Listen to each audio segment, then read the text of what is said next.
welcome to the channel. In this video, I'm going to discuss 8 important tips to write any theory examination. So most of the students find it difficult to score in the theory examination. Do watch this video till the end, and also if you haven't subscribed to my channel, please hit the subscribe button. So let's get started. 8 tips to write the theory examination. The first tip is time management.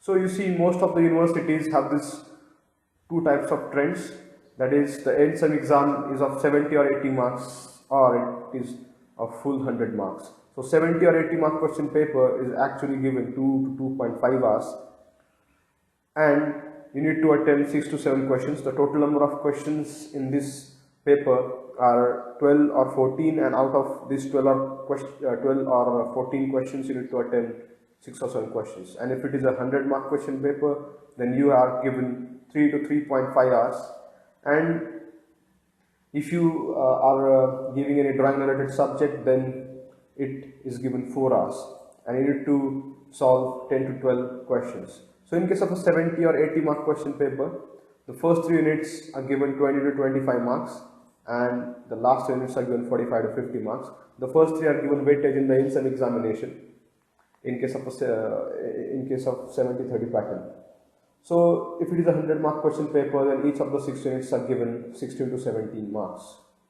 So most of the universities have this 30-70 type of pattern or 20-80 type of pattern. So if you are giving a 70 mark end-sem paper, then the first 3 units must be given 50 to 55 minutes only, not more than 55 minutes, because they are carrying hardly 20 to 25 marks, and the last 3 units should be given rest of the time, like 1.5 hours or more, that is like 90 minutes or 95 minutes or 100 minutes. Remember, in case of a 100 mark question paper, it is very difficult to attempt the whole question paper. In that case, the most suitable strategy is attempt each question in 20 to 25 minutes and go ahead and attempt as many questions as you can. So the next important tip is mind setup, which is ultimately related to confidence. So confidence is very essential thing in any kind of examination. So what are the common trends that indicate the lack of confidence during examination? The first trend is shivering of hands and legs in the beginning of examination. So this is actually normally seen in case of primary students. I've experienced this thing in my friends even when I was in primary school. So students start shivering or when they see a little difficult paper. Number 2 is perspiring after reading that question paper, common trend indicating lack of confidence. The third trend is indirect crying. It's not like actual crying, but you are crying out for help for your friends, towards your friends, or in the end when you realize that you are not able to complete your paper, you will feel like your confidence decreases. Then you see writing wrong concepts. Now in this case, even if you are knowing the right concept, due to lack of confidence you are writing wrong concepts. Then shivering hands while writing answers. Now this trend I've experienced in myself when I was writing, when I used to write answers when I was in primary schools. So my hands used to shiver due to lack of confidence. But still, you are knowing the concept in this case also, but due to the lack of confidence, this trend may be seen. And forgetting the beginning part of the answer. I've seen some of my friends that forget the beginning part of the answer and ask friends for to dictate 1 or 2 lines of that particular answer. So if you want to overcome this, then you should do this. First thing, take a sufficient sleep. Most of the students doesn't even take sleep or take a sleep of 3 to 4 hours during examination period. So you should, according to me, you should take at least 6 hours of sleep during examination period. Then do some meditation like pranayama, do some meditation practices. Then avoid studying till the last moment. Most of the students do this. They study till the last moment before the starting of examination. Avoid this. and discuss concepts with your friends to boost your confidence. The most effective way of boosting the confidence with the examination is discuss the concepts with your friends. So the next important tip is writing method. Now it involves initialization, that is how you write your first 2 to 3 questions, then handwriting, that is size and the spacing of your handwriting, then relating theory with diagram. So initialization will be discussed in the subsequent sections. We'll be discussing handwriting first. So if you are writing any kind of language subject or completely theory based subject, you should have a relatively big size letters and sufficient spacing for those subjects. So if you are thinking about what is the difference between small size and big size, or what is the sufficient spacing, how am I supposed to decide? So you should be deciding on your own. You should be developing it on your own, which would be helpful for you.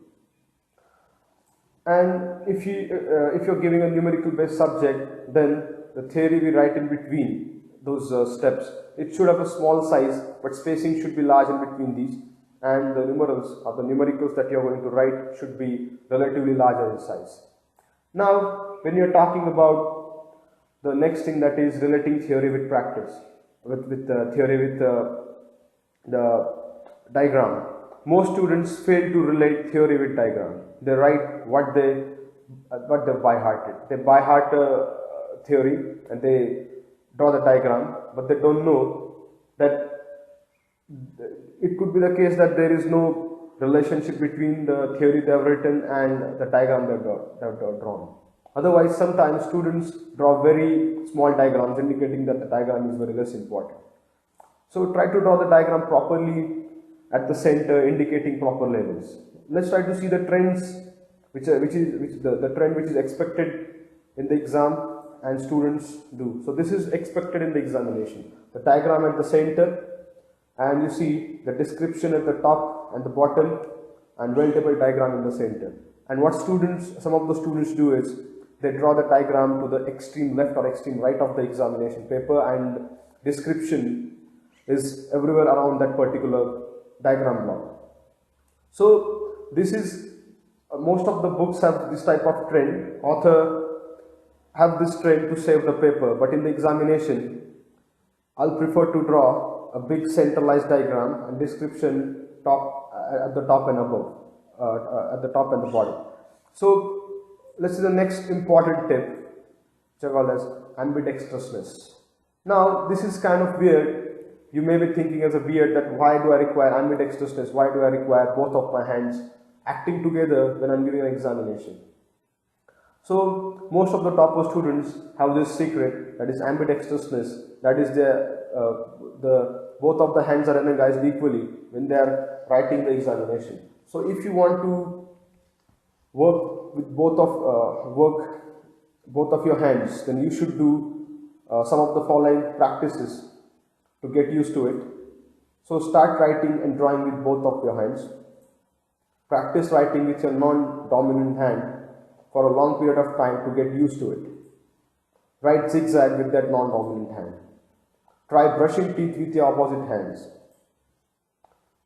Strengthen your non-dominant hand. Try weightlifting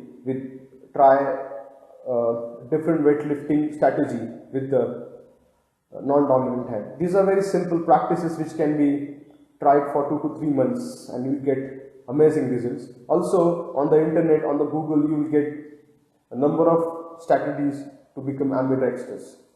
So these are some of the famous people which were ambidextrous and famous, like Albert Einstein, Leonardo da Vinci, Mahatma Gandhi, and Cristiano Ronaldo. So the next important tip is essential instruments. Most of the students forget essential instruments, and during the exam they get it from their friends and waste their times. So you should at least carry 2 to 3 pens, whatever may be the pen, like ball pen or gel pen or ink pen, but you should carry 2 to 3 pens. Then you should carry different pencils for different diagrams and sketches. Like I prefer to carry a 2B pencil, one HB pencil and one 2H pencil, sometimes 4H pencil also. Then use inbuilt pencil rounder if available. That is like a mapped rounder. I know it's a little expensive rounder, but it will give you excellent result and also save time. So use a clean eraser. Now, like a Stedler eraser, again it's a little expensive eraser, but still I'll prefer it because it gives me a clean erasing action without any dust. Then always keep a water bottle with you. Water helps you feel better in case of tension situations. And always carry a set of protractors, pro circles, and a 30 centimeter scale. It can be a transparent scale or a steel rule as per your requirement. Then the next important tip is initialization, which I discussed, which I mentioned in the writing method tip. So start with the question about which you have complete knowledge. Always start with the question about which you have a complete knowledge. If the paper is a mixed theory and numerical based, always solve a numerical first. This will give you excellent advantage. If you have complete knowledge of that numerical, then it will actually create a good image in the mind of examiner. So first 2 to 3 pages of your answer booklet actually reflects or actually proves your ability to the examiner, and it creates a positive image in the mind on the mind of the examiner. So the next important tip is answer format. So remember, your answer should convince the examiner that you have understood the concept completely, that you know the concept very well. If your answer is not proper, then the examiner understands that your concept about that particular question is not clear. Then the most important principle in writing any answer is you should write only those things which examiner wants and never write your own opinions. In case of logical tests, you may be writing your own opinions that is right for logical tests and not the theory examinations for engineering, medicals or 11, 12 standard exams. If you are not interested in writing a theory for a particular question, or you have very limited knowledge for that particular question, try to draw a well-leveled diagram and write a little theory. It will give you good marks. If the question doesn't contain any kind of diagram, it contains only theory, at least develop a schematic diagram or a block diagram describing the content of the question. Then the next important tip is sheet representation. Now you see most of the degree programs, diploma programs like engineering, architecture have drawing related subjects, or also 11, 12 standard, certain subjects, certain elective subjects contain drawing related things. So you should remember the following things when you are giving any sheet related exam. So sheet sizes, you should know all the sheet sizes and the standard dimensions, then margins and margin standards, borders and frame standards, then title block dimensioning, title block letter styles, list of the parts which you have drawn in the sheet, then scales and scale drawings. So all the standard dimensions are given in the BIS standard SP46 for engineering and architecture exams. Then these are all the important tips, guys. Now we have seen video till the end. That's why 2 important concepts for you in bonus. The first thing is general instructions. The first important instruction is always reset your calculator before the examination. So it may happen that on the day before the examination, you might have set your calci to other mode, like to radian mode or to some other mode like base mode. Or your friend might have set the calculator to other mode when he was using your calculator. So always reset your calculator before the examination. Carry a watch. Clean your workbench. Clean it with a cloth to remove any kind of dust particles, or just remove any kind of paper strips which may be present near your workbench. Put it to dustbin.